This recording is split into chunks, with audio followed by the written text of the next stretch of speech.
শেখ হাসিনার আওয়ামী লীগ কিংবা শেখ মুজিবের আওয়ামী লীগের কোনো পুনর্বাসন বাংলাদেশে হতে পারবে না, পরিষ্কার। এটা নিয়ে যেন কোনো রকম দ্বিধার মধ্যে আমরা না থাকি।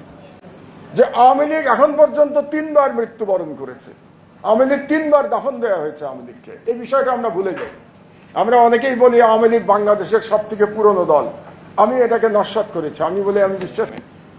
সুতরাং আওয়ামী লীগকে প্রথম দাফন করেছিলেন শেখ মুজিবুর রহমান 1975 সালে। আওয়ামী লীগের দ্বিতীয়বার দাফন হয়েছিল 1975 সালে 15ই আগস্ট।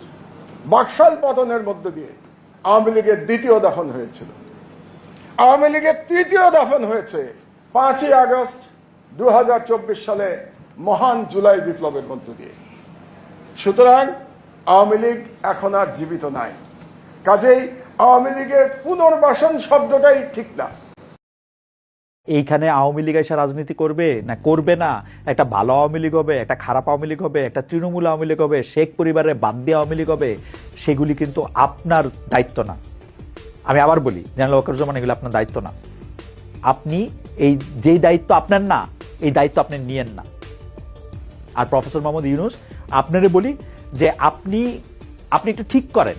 এই যে ধরেন সবগুলির মধ্যে, আমরা সবগুলি কথার মধ্যেই এক ধরনের, আমি এটা কি বলবো, আপনি মুরব্বী মানুষ, তারপর আমি একটু বলি যে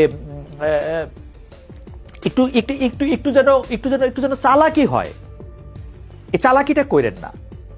এবং আপনি আপনার জায়গায়, আপনি এটার মধ্যে এটা আপনি ঠিক থাকেন, আপনার আপনার আপনার আপনার এটার মধ্যে এটা ঠিক থাকতে হবে।